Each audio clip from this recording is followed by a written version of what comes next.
semua. Terima kasih atas kesempatan yang saya peroleh. Saya atas nama Jackson Atta Opan. Di sini saya akan membahas beberapa materi yang sudah saya ringkas dari salah satu buku dengan judul Patologi Sosial. Saya langsung saja pada materi. Yang pertama itu pendahuluan, latar belakang masalah sosial yang biasa juga disebut sebagai disintegrasi sosial atau disorganisasi sosial adalah salah satu diskursus polemik lama yang senantiasa muncul di tengah-tengah kehidupan sosial yang disebabkan dari produk kemajuan teknologi, industrialisasi, globalisasi, dan urbanisasi. Nah, masalah sosial ini merupakan salah satu masalah yang mengganggu keharmonisan serta keutuhan di berbagai nilai dan kebutuhan dasar kehidupan sosial. Nah, atas masalah sosial tersebut, kelompok interaksionis dengan teori interaksionalnya menjelaskan bahwa ketiga faktor yaitu politik, religius, sosial budaya, dan ekonomi itu saling berkaitan antara satu dengan yang lain. Sehingga terjadi interplay yang dinamis dan bisa memengaruhi tingkah laku manusia.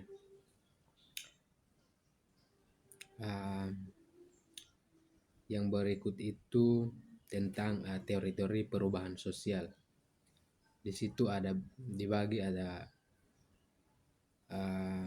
teori perubahan sosial pada dasarnya dapat dikelompokkan menjadi ada dua, yaitu teori klasik dan teori modern. Nah, yang pertama itu teori klasik perubahan sosial.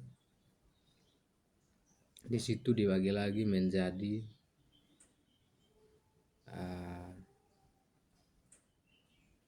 ada 3, yaitu yang pertama pola linear, yang kedua pola siklus, dan yang ketiga gabungan beberapa pola. Yang berikut yaitu penyebab perubahan sosial. Itu ada 2, yaitu yang pertama faktor internal dan yang kedua faktor eksternal. Yang berikut lagi yaitu dampak perubahan sosial. Itu juga dibagi menjadi 2, yaitu integrasi sosial dan disintegrasi sosial. Yang berikut bab 2 yaitu patologi sosial dan masalah sosial. Bagian A yaitu definisi patologi sosial dan masalah sosial. Patologi itu berasal dari kata pathos yang yaitu penderitaan atau penyakit. Nah, dalam ilmu sosial, perubahan yang terjadi dalam masyarakat inilah yang disebut dengan perubahan sosial. Yang berikut yang saya ambil lagi di sini yaitu tentang kajian teori. Nah, untuk mengawali kajian teori ini, berikut akan dijelaskan secara singkat beberapa pendapat ahli tentang masalah patologi sosial dan masalah sosial. Yang pertama yaitu patologi adalah suatu gejala ketika tidak ada persesuaian antara unsur dari suatu keseluruhan. Yang kedua yaitu menurut Blackmer dan Billin. Yang ketiga menurut Giorgio Socanto, dan yang keempat itu menurut Blanner dan Thompson. Jadi yang memutuskan bahwa sesuatu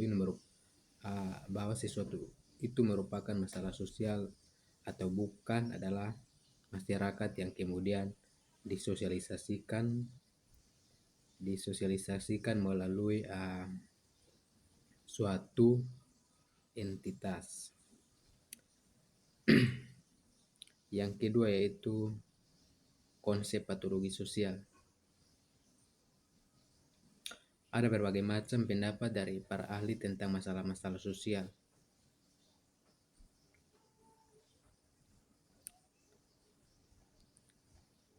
Nah, pada dasarnya permasalahan penyakit masyarakat dipengaruhi oleh beberapa faktor, yaitu yang pertama faktor keluarga, faktor lingkungan, faktor pendidikan. Ya, ada 3 saja. Yang berikut, yang ketiga yaitu konsep Islam terhadap patologi sosial. Nah, pada bagian ini, patologi sosial merupakan salah satu masalah yang diperhatikan oleh Islam. Di dalam Al-Quran menjelaskan tiap-tiap perbuatan berkenaan dengan masalah patologi sosial dan memberikan ancaman serta peringatan bagi orang yang melakukan patologi sosial.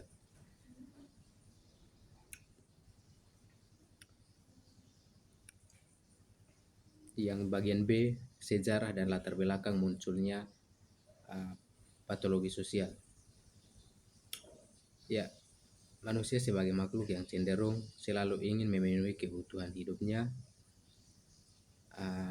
telah menghasilkan teknologi yang berkembang sangat pesat sehingga melahirkan masyarakat modern yang serba kompleks sebagai produk dari kemajuan teknologi, mekanisasi, industrialisasi, urbanisasi, dan lain-lain. Berikut yang bagian C, masalah sosial, disorganisasi sosial, ketidakserasian, perubahan, serta ketertinggalan budaya. Nah, pada masyarakat yang sering mengalami perubahan, unsur-unsur masyarakat dan kebudayaan tidak selalu mengalami perbedaan yang seimbang. Dikenalnya senjata dan kuda oleh masyarakat Indian di Amerika, serta mengubah cara dengan bidang-bidang kehidupan lainnya, seperti agama yang disebabkan oleh penyiar-penyiar agama orang kulit putih. Nah, terkait masalah kebudayaan, ada beberapa ahli yang mencoba merumuskan unsur-unsur pokok kebudayaan sebagaimana dikutip Selo Swemarjan, diantaranya Melvi J. Herskovits yang mengungkapkan 4 unsur pokok kebudayaan, yaitu yang pertama alat-alat teknologi, yang kedua sistem ekonomi, yang ketiga keluarga, dan yang keempat adalah kekuasaan politik. Yang berikut pada bagian D yaitu berbagai pandangan terhadap tingkah laku sosiopat. Menurut ahli biologi, timbulnya gejala patologi sosial disebabkan adanya penyimpangan patologis atau kelas detektif dalam masyarakat. Pada bagian E lagi yaitu kriteria penyimpangan tingkah laku sosiopat. Tingkah laku sosiopat ini mempunyai ciri-ciri khusus dan terjadi pada waktu dan tempat tertentu. Nah, tingkah laku sosiopat dapat diselidiki melalui pendekatan-pendekatan berikut. Yang pertama itu pendekatan biologis, yang kedua itu pendekatan biologis dan psikiatris, dan yang ada 2 saja. Dan yang pendekatan psikologis dan psikiatris dibagi lagi menjadi 3, yaitu yang pertama itu pendekatan psikologis, kedua pendekatan psikiatri, dan yang ketiga adalah pendekatan sosiologis. Yang berikut pada bagian F yaitu deviasi tingkah laku. Deviasi tingkah laku ini diartikan sebagai penyimpangan atau atau tingkah laku yang menyimpang dari kecenderungan umum atau karakteristik atau karakteristik. Nah, definisi tingkah laku ini dibagi juga menjadi ada dua bagian, yaitu yang pertama unsur tingkah laku yang menyimpang, dan yang kedua itu macam-macam. Yang kedua itu unsur-unsur. Yang pertama itu tingkah laku, norma dan menyimpang dari norma sosial. Yang kedua itu unsur tingkah laku yang menyimpang, dan yang ketiga itu macam-macam deviasi tingkah laku dan lingkungannya. Baik, ada 3. Yang berikut yaitu terkait dengan penyakit sosial akibat penyimpang sosial dan upaya pencegahannya. Kita tentunya menginginkan suatu kehidupan yang harmonis, selaras, dan sesuai dengan tatanan sosial yang berlaku. Nah,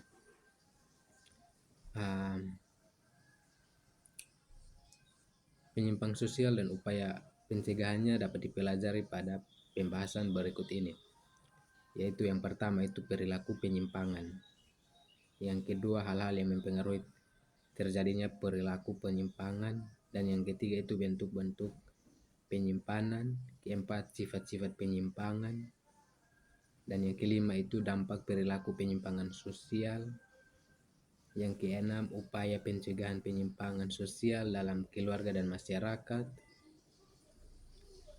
yang ketujuh mengembangkan sikap simpati terhadap pelaku penyimpangan sosial,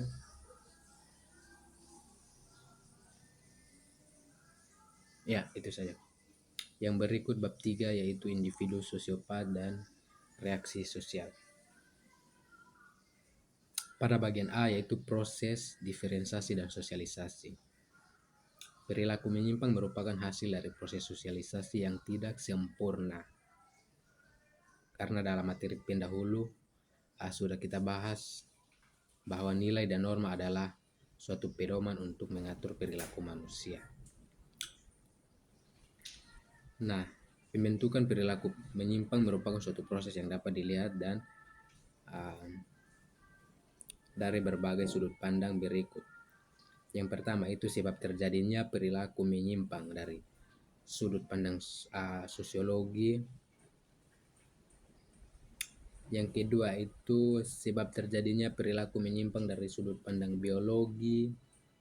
Yang ketiga itu sebab terjadinya perilaku menyimpang dari sudut pandang psikologi. Yang keempat itu sebab terjadinya perilaku menyimpang dari sudut pandang kriminologi. Dan yang kelima itu yaitu perilaku dan subkebudayaan menyimpang. Pada bagian B yaitu deviasi primer dan sekunder. Yang pertama itu limitasi internal dan personal. Yang kedua itu yaitu sanksi sosial. Pada bagian pertama menjelaskan bahwa peranan sosiopat itu dianggap sebagai bagian integral dan pribadinya. Akan tetapi apabila perbuatan yang menyimpang selalu diulang-ulang dan menyolok sifatnya sehingga mendapatkan reaksi sosial yang hebat. Yang kedua itu sanksi sosial. Sanksi sosial adalah sanksi langsung yang dikenakan pada orang-orang yang dianggap mempunyai stigma sosiopat yang dikenakan oleh masyarakat pada umumnya. Yang pada bagian D yaitu penyesuaian diri, ketidakmampuan menyesuaikan diri, dan individu marginal. Pendapat umum menyatakan bahwa hidup individu yang ditolak oleh masyarakat itu pada galibnya tidak bahagia. Yang bagian E, reaksi sosial. Reaksi sosial itu berkembang dan sikap menyukai, ragu-ragu, apatis, acuh tak acuh, sampai sikap menolak. Bagian debat, reaksi tersebut bisa dibagi dalam 3 fase berikut. Yang pertama, fase mengetahui dan menyadari adanya penyimpangan. Yang kedua fase menentukan sikap dan kebijaksanaan, dan yang ketiga adalah fase mengambil tindakan dalam bentuk reaksi reformatif, reorganisasi hukuman atau memberikan hukuman dan sanksi-sanksi. Yang berikut adalah organisasi sosiopat, dan bagian F adalah organisasi sosiopat dan kebudayaan eksploitatif. Ya, pada bagian ini membahas tentang saksi biasanya diberikan kepada organisasi-organisasi menyimpang, juga terhadap individu-individu, buangan, dan daerah-daerah yang dihuni oleh para penyimpang. Yang berikut bab 4, yaitu gangguan mental. Yang pada bagian A itu definisi gangguan mental, yaitu gangguan mental menurut perspektif diagnostik and statistik Manual of Mental Disorders. Itu menjelaskan adanya gangguan klinis yang bermakna berupa sindrom atau pola perilaku. Menurut Kartini Kartono, gangguan mental merupakan bentuk gangguan dan kekacauan. Berikut pada bagian B, yaitu penyebab gangguan mental. Nah, menurut Luh Ketut Suryani, gangguan mental dapat terjadi karena 3 faktor yang bekerja sama sebagai berikut. Yang pertama, faktor biologis, yang kedua faktor psikologis, dan yang ketiga faktor sosiokultural. Baik, selanjutnya ada uraian sebab-sebab sosiokultural dan psikologis dari timbulnya gangguan mental, yaitu yang pertama konflik dengan standar sosial dan norma etis, yang kedua konflik budaya, yang ketiga masa transisi, yang keempat memanjaknya aspirasi materi. Yang kelima itu keluarga yang tidak normal atau broken homes. Yang keenam itu proteksi yang berlebihan. Yang ketujuh anak-anak ditolak atau rejected children. Yang kedelapan cacat jasmani. Yang kesembilan lingkungan sekolah yang tidak menguntungkan. Yang kesepuluh pengaruh buruk dan orang tua. Ya. Dan yang pada bagian C yaitu penderita gangguan mental dan penyebabnya berdasarkan perspektif teoritis. Yang bagian D yaitu stigma seputar gangguan mental. Itu dibagi menjadi ada beberapa bagian. Ada 2, yaitu yang pertama teori demonologi dan yang kedua itu teori labeling. Pada bagian F yaitu usaha-usaha preventif untuk mengatasi gangguan mental.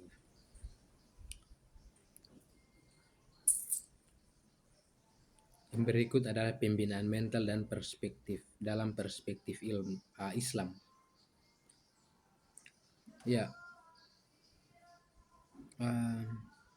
pembinaan mental seseorang dilakukan sejak kecil. Semua pengalaman yang dilalui, baik yang disadari maupun tidak disadari, itu pembinaan mental dalam perspektif Islam. Di situ juga melakukan pendekatan terapi keagamaan ini, sehingga dapat dirujuk dan informasi Al-Quran sendiri, dari informasi Al-Quran sendiri. Ada 2 cara untuk menghadapi tekanan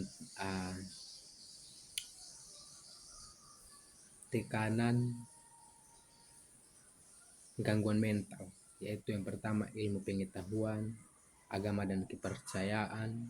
Ya, ada 2. Yang berikut yaitu implikasi gangguan mental. Itu gejala-gejala Penampilan gangguan mental biasanya berupa gejala-gejala sebagai berikut, yaitu yang pertama, banyak konflik batin, komunikasi sosial terputus, dan yang ketiga ada gangguan intelektual dan gangguan emosional. Berikut masyarakat modern dan gangguan mental. Jadi semakin pesatnya usaha pembangunan, modernisasi dan industrialisasi yang berakibat semakin kompleksnya masyarakat, maka akan memunculkan banyak masalah di situ. Yang berikut masalah kebutuhan manusia dan gangguan mental. Itu ada 3 bagian, yaitu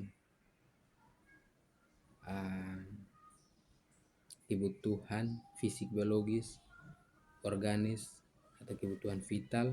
Yang kedua kebutuhan sosial bersifat kemanusiaan atau konstruktural, dan yang ketiga kebutuhan metafisis, religius dan transendental. Pada bagian J itu aspek-aspek khusus dan dari dinamika manusia. Itu dibagi menjadi ada 1, 2, ya, yaitu yang pertama otonomi fungsional dan yang kedua frustasi. Ya. Yang berikut bentuk-bentuk gangguan mental. Itu yang pertama itu psikopat dan yang kedua psikoneuris. Dan yang ketiga itu psikos fungsional.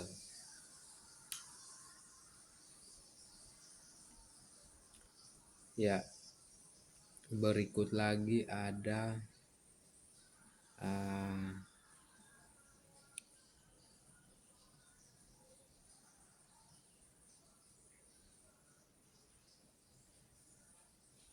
pada bab 5 yaitu macam-macam patologi sosial. Yang pertama itu kriminalitas. Nah, istilah kriminalitas berasal dari bahasa Inggris, yaitu crime yang berarti kriminalitas. Nah, tinjauan kriminalitas dari berbagai segi itu ada 2, yaitu yang pertama kriminalitas ditinjau dari segi kriminologi, yang kedua kriminalitas ditinjau dari segi hukum. Ya. Yang berikut kriminalitas ditinjau dari segi psikologi. Yang keempat kriminalitas ditinjau dari segi sosiologi.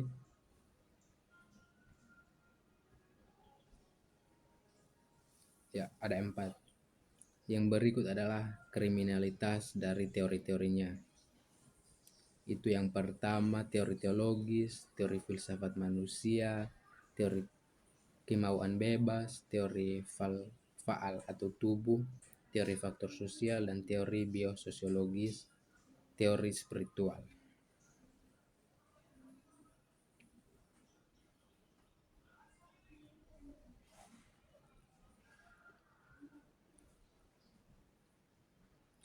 Pada bagian C yaitu korupsi.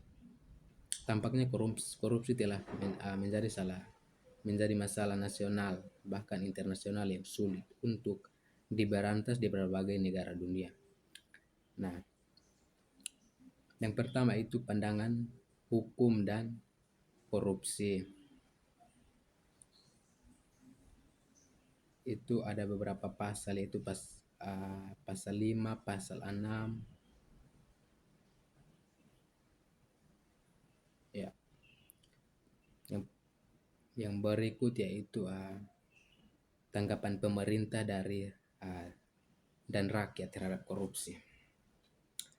Di Indonesia, korupsi berkembang subur di segala bidang pemerintahan dan sektor kehidupan.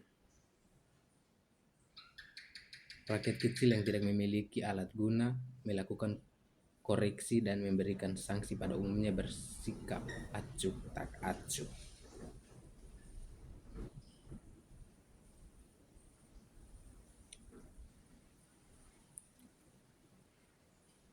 Ya.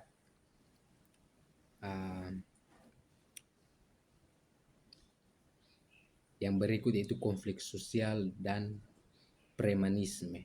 Yang pertama itu konflik sosial dan yang kedua yaitu Yang kedua adalah premanisme.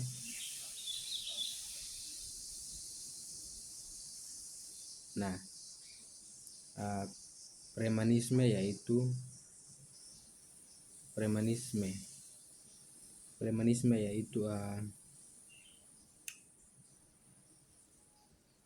premanisme yaitu yang pertama dibagi lagi menjadi ada dua, yaitu yang pertama realitas premanisme di Indonesia dan yang kedua yaitu kajian teoretis.